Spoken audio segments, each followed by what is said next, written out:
Hello, and today we'll be working on Movie Maker tutorial about narration.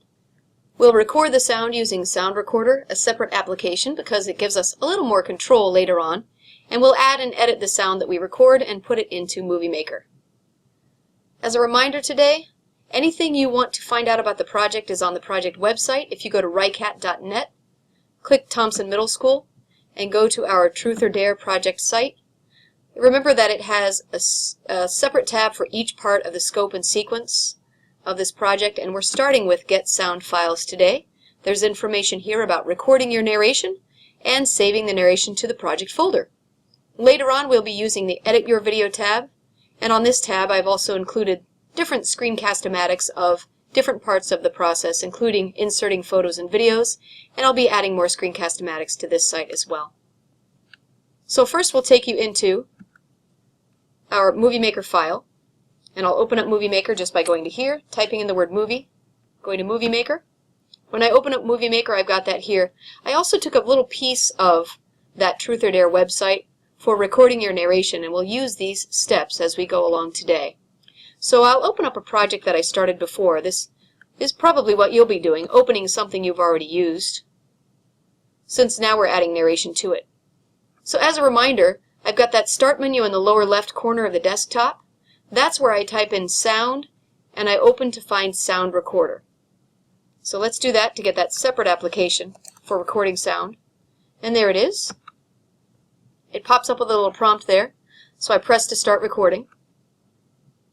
This is my narration for my fabulous movie project. During this narration I would tell about my photographs and some of my videos, and it would be helpful if I made a separate recording for each part of my piece of the video. I stop the recording there and it asks me where I want to save it. You would go to Computer and then find your Z drive right here. I've made a separate fake Z drive on my desktop here just so I can demonstrate what your folders look like. I put this in the Sound folder, and that's what you'll do in your Z drive as well. And I can call this Practice Narration, or as you can see I've already started one. Practice Introduction, Narration, and then I'll put my initials and I'll say Save. So now that is saved, let me get rid of this program. And you can see steps for saving as well. Right here, saving narration to your project folder. If you're unclear about what to do there, all those steps will be there for you as well. So now let me get out of this project site and just open up Movie Maker a little larger for us to see the whole thing. Now that I have sound, I want to add the sound I've used. So I'll press this tiny little arrow to the right of Record Narration. And that's where I get that drop-down menu for adding the sound I've already recorded. When I add that sound, I go over.